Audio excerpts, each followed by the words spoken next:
Assalamualaikum warahmatullahi wabarakatuh. للنبي الكريم وآله وأصحابه الكرام الفاتحة. أعوذ بالله من الشيطان الرجيم. بسم الله الرحمن الرحيم. الحمد لله رب العالمين الرحمن الرحيم مالك يوم الدين. إياك نعبد وإياك نستعين. اهدنا الصراط المستقيم صراط الذين أنعمت عليهم غير المغضوب عليهم ولا الضالين آمين. أعوذ بالله من الشيطان الرجيم. بسم الله الرحمن الرحيم. الحمد لله رب العالمين والصلاة والسلام على سيدنا محمد أشرف الأنبياء والمرسلين وعلى آله وصحبه أجمعين.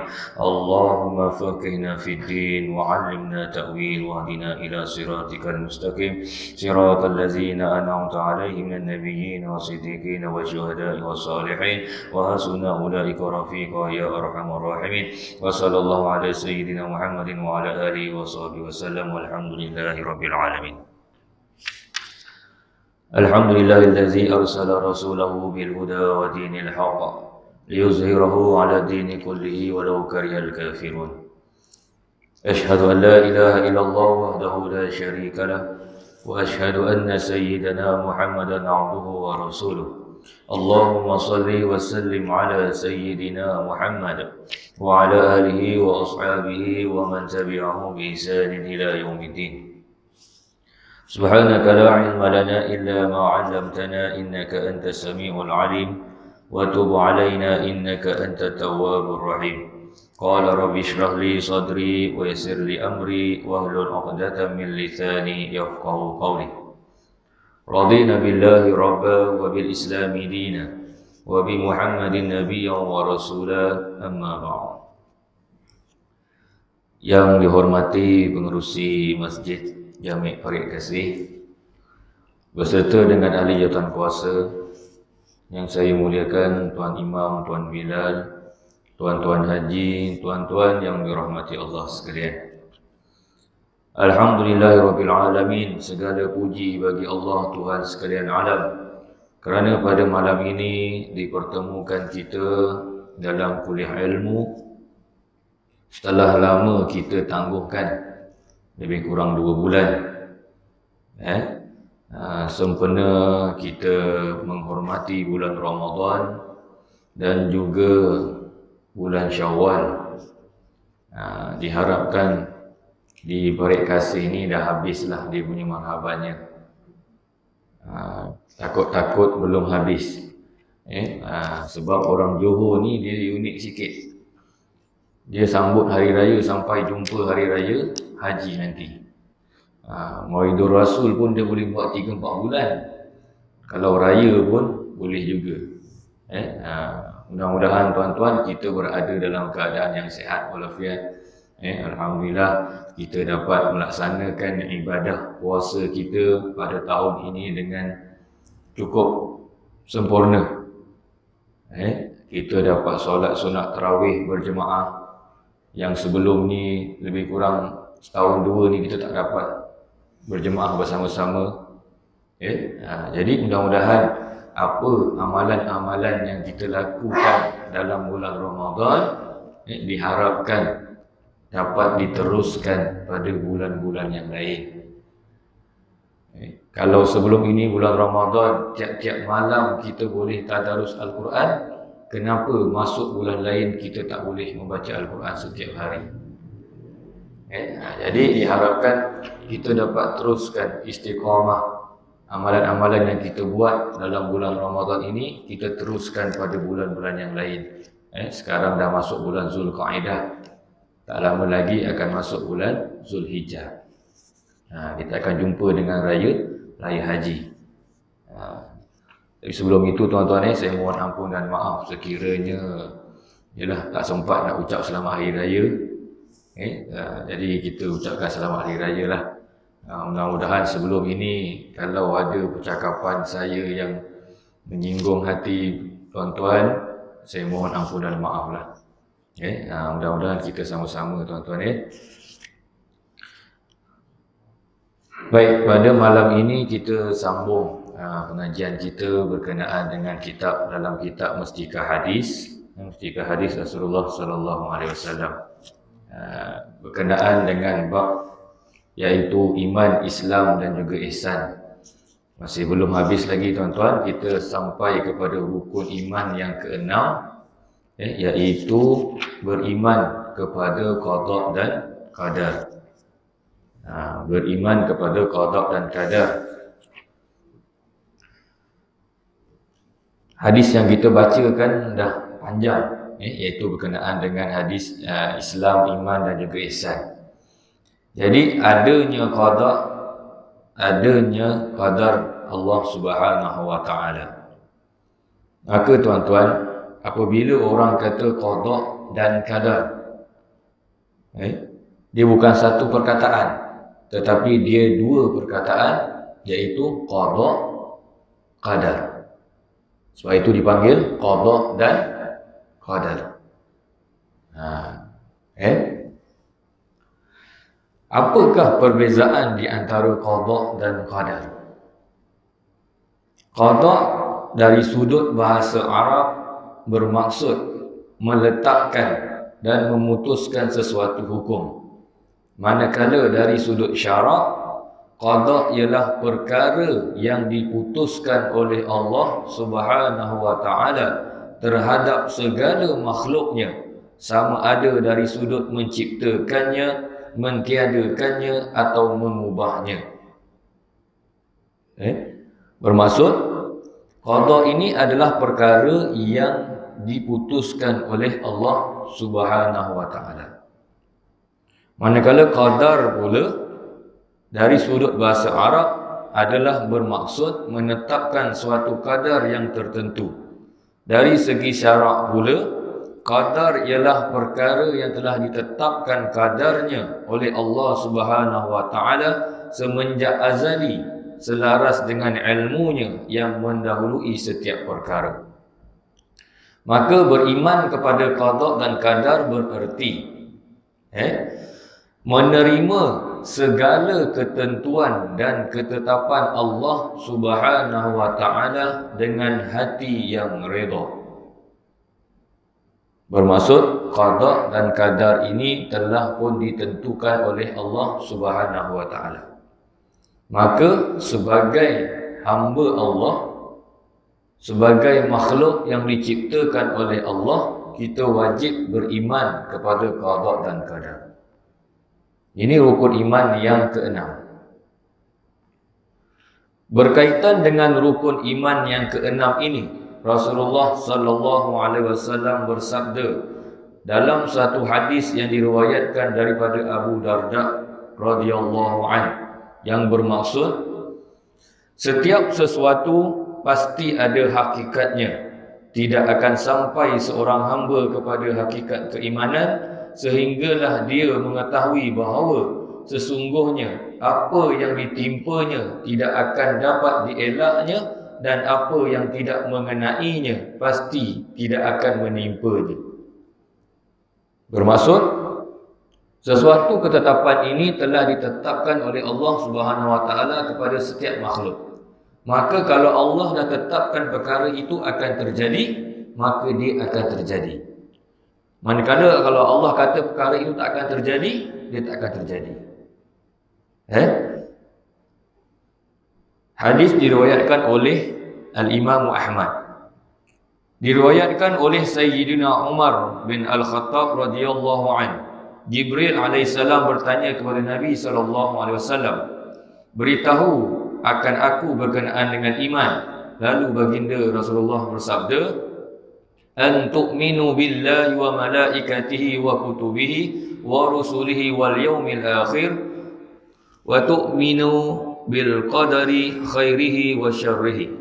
Bermaksud yang dikatakan iman ini adalah beriman kepada Allah Subhanahu wa taala, beriman kepada para malaikat, kemudian wa kutubihi, beriman kepada kitab-kitab yang telah diturunkan oleh Allah, wa rusulihi, dan para rasulnya, wal yaumil akhir, dan juga hari akhirat, wa tu'mina bil qadari khairihi wa syarrihi, serta beriman kepada takdir yang baik dan juga takdir yang buruk. Maksud kat sini tuan-tuan, dalam kehidupan keseharian kita ini sebagai hamba Allah, setiap saat kita tidak akan terlepas daripada qada dan qadar Allah Subhanahu wa taala.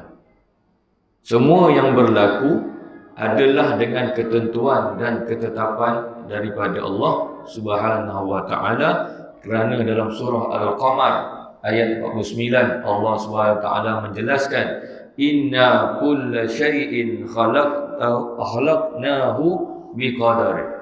Sesungguhnya kami menciptakan tiap-tiap sesuatu menurut takdir yang telah ditetapkan. Maka jelas dari perbincangan ini bahawa ada perbezaan di antara qada dan qadar. Dia bukan benda yang sama. Qadar ialah menetapkan kadar sesuatu sebelum memutuskannya agar ia berlaku. Manakala qada pula ialah menjadikannya berlaku mengikut apa yang telah ditetapkan. Kedua-duanya adalah saling lazim melazimi dan tidak mungkin terpisah. Sebagai contoh tuan-tuan, setiap daripada kita ini akan mati. Setiap daripada kita, makhluk Allah ini akan mati. Itu telah ditetapkan oleh Allah. Tetapi bagaimana cara kematian itu tidak sama. Cara kematian setiap orang ini, cara kematiannya tak sama tuan-tuan. Ada yang mati kerana kemalangan, ditentukan oleh Allah. Dia mati kerana kemalangan. Ada yang mati dalam keadaan dia sakit, disebabkan sakit. Ada yang mati secara tiba-tiba. Jadi kematian itu memang telah ditetapkan. Tetapi cara bagaimana kita mati ini merupakan satu perkara yang berbeza dengan setiap takdir yang telah tentukan oleh setiap orang. Orang Islam wajib beriman dengan qada dan qadar. Jadi beriman dengan qada dan qadar merupakan asas bagi kesempurnaan iman. Ini kita kena beriman kepada qada dan qadar tuan-tuan. Sebagai seorang Islam yang beriman, maka kita tak boleh terlepas daripada beriman kepada qada dan qadar. Setiap daripada kita manusia juga sering diduga dengan pelbagai masalah yang bertujuan untuk menguji keredaan kita terhadap kebesaran Allah Subhanahu wa taala. Kita percaya bahawa qada dan qadar ini ditentukan oleh Allah. Tetapi apabila Allah menguji kita dengan sesuatu perkara, maka adakah kita ini redha? Redha ini tuan-tuan yang kita nak cari. Ada orang diuji dengan kesakitan. Ada orang diuji dengan Allah dengan kemiskinan. Ada juga di antara kita yang diuji oleh Allah dengan kekayaan. Dan berbagai lagi ujian yang Allah berikan kepada kita selama mana kita hidup dekat dunia ini. Kita tak akan terlepas daripada ujian, daripada dugaan. Maka setiap perkara yang berlaku itu kita kena yakin dan percaya bahawa ianya adalah ketentuan daripada Allah. Kerana Rasulullah SAW bersabda, tidak beriman seorang hamba sehingga dia beriman dengan 4 perkara. Kita kata kita ni orang yang beriman kepada Allah. Tetapi kata Rasulullah, tidak beriman seseorang hamba sehingga dia beriman dengan 4 perkara. Apa dia perkara itu tuan-tuan? Yang pertama, menyaksikan bahawa tiada Tuhan melainkan Allah. Ini kita dah setiap hari kita mengucap 2 kalimah syahadat. Asyhadu an la ilaha illallah wa asyhadu anna Muhammadar Rasulullah. Kita dah mengaku bahawa Allah itu ialah Tuhan. Kemudian dan bahawasanya aku Rasulullah yang diutuskan dengan benar dan beriman dengan mati dan beriman dengan kebangkitan sesudah mati dan beriman dengan qadar, yakni takdir. Yang pertama tadi apa tuan? Yang pertama tadi menyaksikan bahawa tiada Tuhan melainkan Allah. Yang kedua, kita yakin dan percaya bahawa Nabi Muhammad SAW diutuskan oleh Allah. Kemudian kita beriman dengan kematian, percaya adanya kematian, dan kita juga percaya dengan kebangkitan sesudah kematian. Kita percaya dengan kematian dan kita percaya perkara yang akan berlaku selepas kita mati. Bukannya kita mati selama-lamanya, tetapi ada susulan daripada kematian yang kita alami ini tadi, iaitu hari kebangkitan. Dan juga beriman dengan qadar, yakni takdir yang ditentukan oleh Allah Subhanahu wa taala. Maka kalau kita beriman dengan empat perkara ini, maka kata Rasulullah kita termasuk tergolong dalam golongan orang yang beriman. Tetapi kalau kita tak yakin dan percaya kepada empat perkara ini, kata Rasulullah, tidak beriman seorang hamba. Okay? Kemudian beriman kepada takdir juga bererti percaya bahawa Allah Subhanahu wa taala mengetahui perjalanan hamba-hambanya dan mengawasi hal ehwal mereka serta mentadbir urusan mereka, dan percaya bahawa segala sesuatu yang berlaku dalam alam ini adalah dengan izinnya. Jadi tuan-tuan, sama ada apa yang telah diciptakan oleh Allah di alam ini, sama ada yang dahulu, yang sekarang dan yang akan datang, semuanya itu telah ditentukan, telah ditetapkan dengan melalui qada dan qadar. Allah dah tetapkan. Jadi kita ni tuan-tuan, kalau kita yakin dan percaya kepada qada dan qadar, kita beriman kepada qada dan qadar, apa yang berlaku, apa yang akan berlaku kepada kita pada masa yang akan datang, pada masa hadapan ini tuan-tuan, kita akan terima dengan redha.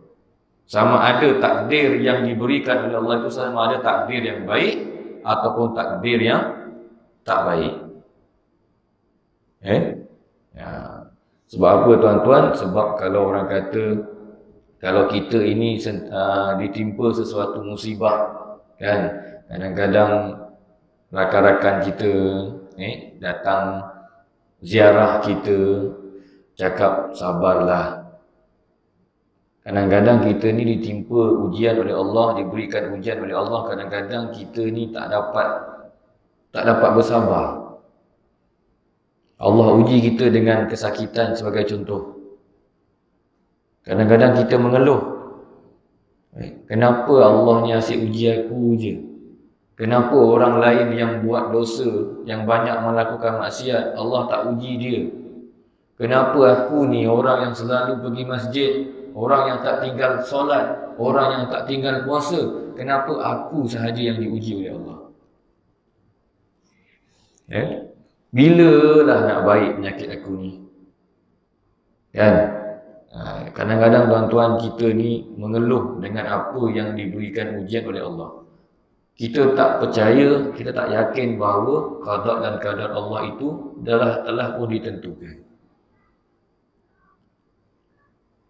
Tidak ada mengenai daripada bahaya melainkan dengan izin Allah, dan barang siapa beriman kepada Allah, nescaya dia pimpin hatinya, kerana Allah itu berkuasa atas tiap-tiap sesuatu. Jadi apa yang berlaku di muka bumi ini semuanya atas kehendak daripada Allah Subhanahu wa taala. Bukan kita manusia yang mengaturkan alam ini, tidak. Kalau kita lihat pada dunia kita ini, alam kita ini, adanya siang, adanya malam, itu semua telah ditetapkan oleh Allah. Adanya waktu siang, maka Allah tetapkan adanya pula waktu malam. Kalau Allah tetapkan daripada dulu lagi waktu siang dia tak ada malam, maka itulah yang akan berlaku. Siang je setiap hari, tak ada malam. Tetapi demi menunjukkan bukti kekuasaan Allah, Allah yang mengaturkan segala sesuatu, maka Allah adakan siang dan Allah adakan malam. Kemudian perjalanan kita tuan-tuan, daripada kita bangun tidur sehinggalah kita tidur kembali pada waktu malam, seharian apa yang kita lakukan itu juga ditentukan oleh Allah Subhanahu wa taala. Kalau kita tengok tuan-tuan, burung pada waktu pagi dia keluar mencari makanan, pada waktu petang dia balik ke sarang. Sama kita tuan-tuan, waktu kita siang ini aturan Allah itu supaya kita ini keluar mencari rezeki. Bagi orang dah pencen tu lainlah. Kalau orang ada kebun sendiri tu lain.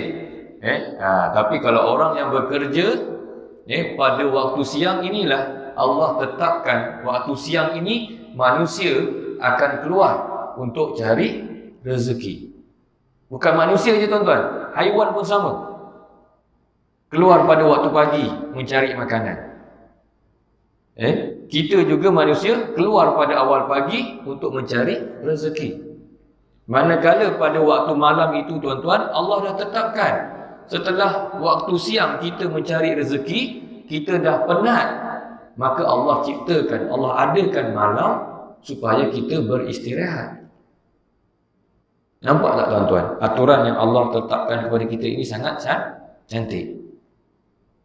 Tapi kalau ada orang kerja pada waktu malam tu tak boleh cakap apalah. Sebab memang waktu kerja dia waktu malam. Kan?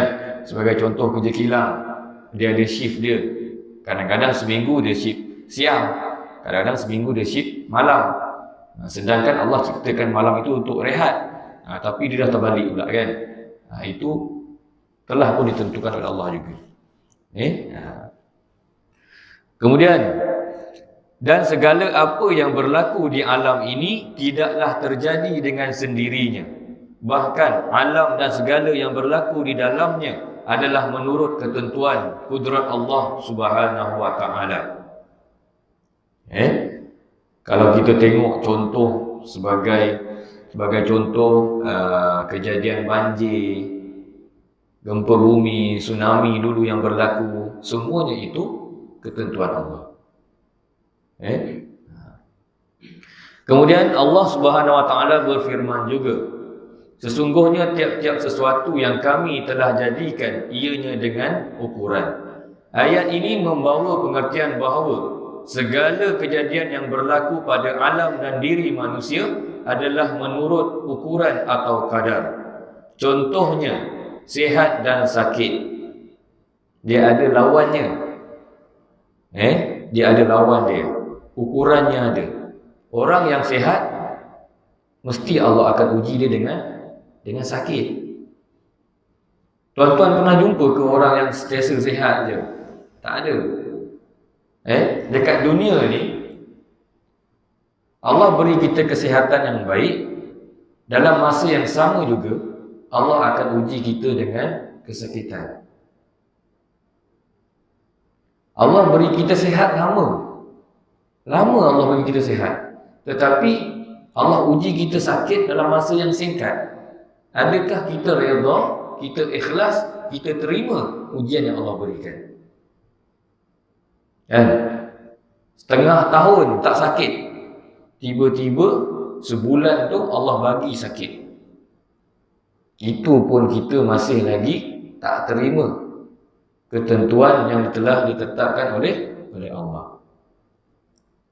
Kemudian kaya dan miskin, ini juga merupakan takdir Allah. Ada di antara kita, orang-orang parik kasih ni, ada yang kaya dan ada juga yang miskin. Maka ujian Allah kepada orang yang kaya, apakah yang dia buat dengan kekayaan yang Allah berikan kepada dia? Kita tengok orang tu senang, wah dia kaya, bolehlah, aku ni miskin. Tapi tuan-tuan, di akhirat nanti Allah akan tanya, apa kekayaan, apa yang engkau buat dengan kekayaan yang yang aku berikan. Kekayaan juga merupakan satu ujian Allah. Walaupun dia tidak diuji dengan kemiskinan, segala bagi dia itu cukup, keperluannya cukup, tetapi dia diuji Allah. Adakah dia ini sedar? Adakah dia ini ingat bahawa kekayaan ini bukannya miliknya? Tuan, Allah berikan kita kekayaan ini cuma pinjaman sahaja. Dalam rezeki yang Allah berikan kepada kita, ada rezeki orang lain. Bukan semua yang Allah berikan itu rezeki kita. Sebagai contoh, kita nak makan, tuan-tuan. Kita dah suap nasi, dah ambil nasi, nak suap ke mulut. Kalau Allah kata itu bukan milik kita, maka dia akan jatuh. Tak masuk dalam mulut, jatuh. Kalau kita makan kat kedai, contohnya kat warung, kita mengetih kat warung kan, adalah kucing, kata orang tu kucing datang kat meja tu kan, kita tengah makan.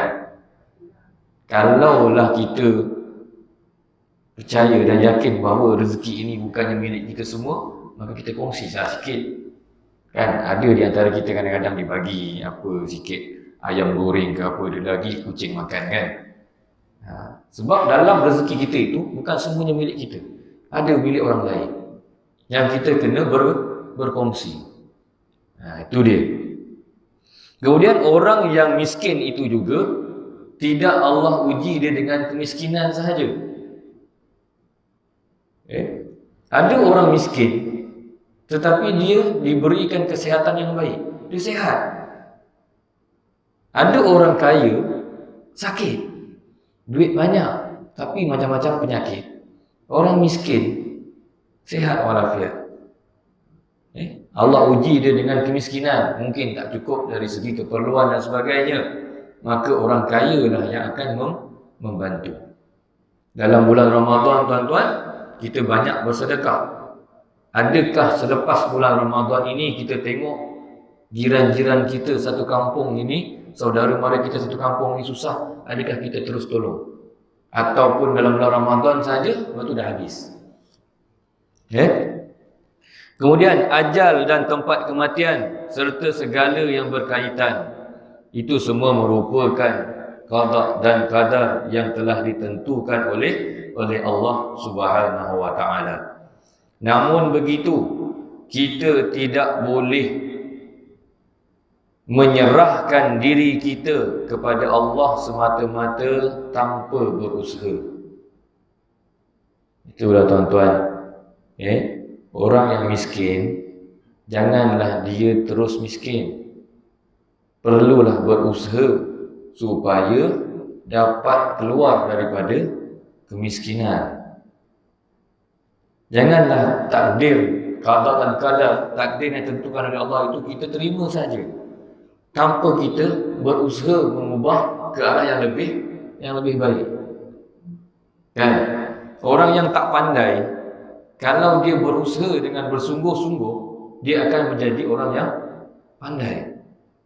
Orang yang miskin, kalau dia berusaha, bekerja keras, insya-Allah Allah akan bagi.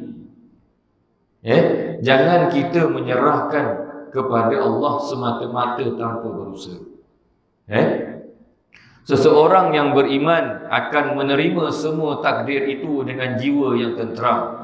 Malah dia percaya bahawa di sebalik alam yang nyata itu ada kekuasaan ghaib yang lebih perkasa, iaitu kekuasaan Allah Subhanahu wa taala. Kalau kita berusaha, Allah pasti akan bagi. Itu dia tuan-tuan. Kemudian itu berkenaan dengan qada dan qadar yang telah ditentukan oleh Allah Subhanahu wa taala, ataupun beriman kepada qada dan qadar. Kesimpulannya, iman mestilah disertakan dengan amal soleh.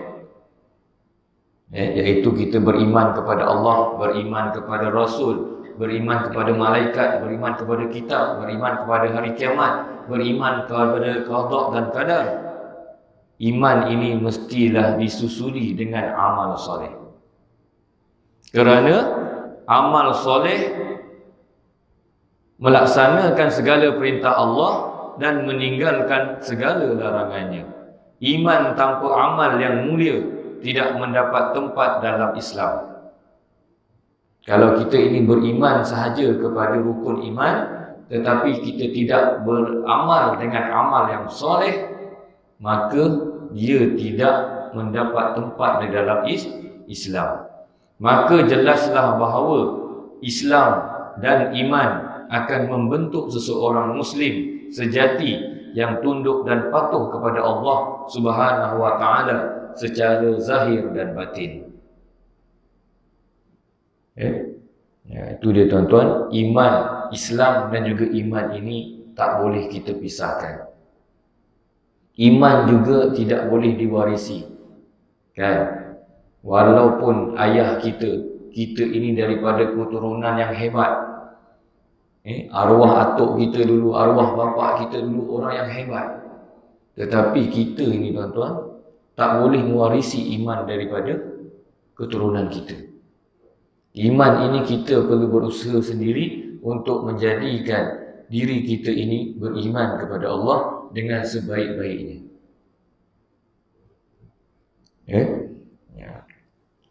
Kemudian kalau kita tengok tuan-tuan, itu habis berkenaan dengan iman.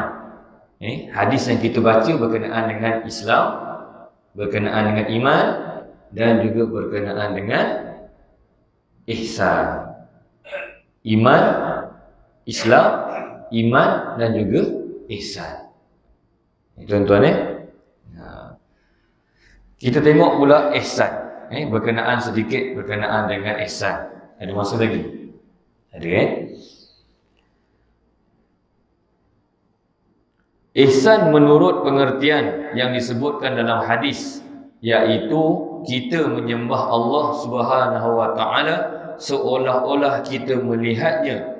Jika kita tidak dapat melihatnya, maka sesungguhnya Allah Subhanahu wa taala melihat kita. Tadi Islam dan iman. Iman ini kita susuli dengan amal yang soleh. Maka nak buat amal yang soleh ini tuan-tuan, kita perlukan kepada ihsan, iaitu segala apa yang kita lakukan ini, segala amal soleh yang kita lakukan, seolah-olah Allah itu melihat kita, ataupun seolah-olah kita ini melihat Allah. Kalau tak nampak, kita yakin bahawa Allah itu melihat kita. Sebagai contoh, dalam kita solat, kan tuan-tuan, kita solat ini kita menghadap Allah Subhanahu wa taala. Maka kita percaya, kita solat ini kita sedang melihat Allah. Tapi kalau kita tak nampak, yakin dan percayalah bahawa Allah sedang melihat kita solat. Menyembah Allah bererti mengabdikan diri kepadanya dengan beribadat menurut cara yang paling baik pada zahirnya dan batinnya.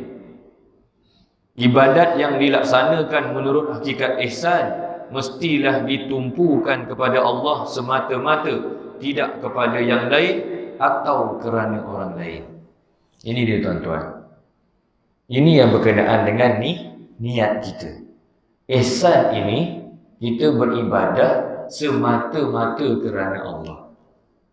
Jangan kita ini beribadah semata-mata nak tunjuk pada orang lain ataupun ada sebab yang lain. Kita solat ni tuan-tuan, kita solat, kita berpuasa ke, kita bersedekah ke dan sebagainya, niat kita itu hanya lillahi ta'ala. Jangan niat kita itu menunjuk-nunjuk. Wah, aku ni semayang banyak kali, semayang sunat ni berapa rakaat aku semayang ni. Nak tunjuk pada siapa tuan-tuan? Supaya orang akan tengok, wih, ini orang ni baguslah, dia kuat semayang. Nak tunjuk pada orang lain bahawa dia ni kuat solat, dia ni selalu buat kebaikan. Maka tuan-tuan, apa yang kita buat bukan kerana Allah, tak dikira sebagai ibadah. Tetapi apa perkara yang kita buat perkara-perkara baik yang kita buat disertakan dengan niat kita ini semata-mata kerana Allah, maka itu dikira sebagai ibadah. Tuan-tuan datang kuliah ilmu pada malam ini untuk siapa tuan-tuan? Lillahi ta'ala. Aku datang untuk kuliah ilmu pada malam ini ikhlas kerana Allah. Dapat pahala tuan-tuan. Bukan sebab datang sebab malu pada imam. Bukan datang mendengar kuliah ni malu pada pengerusi masjid. Aku ni kalau tak datang nanti pengerusi jumpa aku, dia kata tak apa, tak datang. Malu pada pengerusi. Datang masjid. Datang bukan kerana Allah, kerana malu pada pengerusi. Tapi perkara yang baik-baik tuan-tuan. Jangan pula kita nak mencuri, kita niat lillahi ta'ala. Tak betul. Nak buat suatu maksiat lillahi ta'ala. Tak betul. Perkara-perkara yang baik yang kita lakukan, amal soleh yang kita lakukan ini niatkan kerana Allah, maka dikira sebagai ibadah. Tuan-tuan bangun pagi, keluar daripada rumah, melangkah keluar daripada rumah nak mencari rezeki, niatkan dalam hati, aku keluar rumah pada hari ini untuk mencari rezeki lillahi ta'ala. InsyaAllah tuan-tuan, perjalanan kita pada hari itu akan diberkati oleh Allah. Saya keluar rumah tuan-tuan pagi-pagi nak pergi sekolah. Aku hari ini nak pergi sekolah. Aku nak mengajar anak-anak lillahi ta'ala. Maka segala urusan kita pada hari itu akan dipermudahkan oleh Allah. Apa yang kita sampaikan kepada anak-anak akan diterima dengan baik. Tuan-tuan itu dia. Berkenaan dengan ihsan. Yang paling penting adalah ihsan dalam beribadat. Ihsan dalam beribadat inilah merupakan antara martabat yang paling mulia dan tertinggi dalam ihsan. Bukan semua orang tuan-tuan boleh buat semua perkara itu niatnya kerana Allah. Itu dia. Kalau tuan-tuan apa yang kita buat pada seharian, kita niatkan semuanya kerana Allah, maka daripada kita bangun tidur sampai kita tidur semula, semua itu dikira sebagai ibadah. Berapa banyak pahala tuan-tuan kita dapat. Dan nak pergi makan katakan dengan keluarga, boleh juga kita niat kerana Allah. Ya Allah, aku keluar daripada rumah ini nak pergi makan dengan keluarga aku ni, ya Allah, Kau berikanlah aku rezeki yang halal. Niatkan kerana Allah. Maka semua yang kita buat tuan-tuan akan dikira sebagai ibadah. Itu yang kita nak tuan-tuan.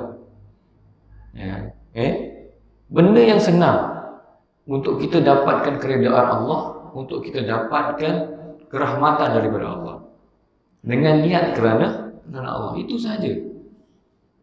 Tak payah kita buat benda yang susah-susah tuan-tuan.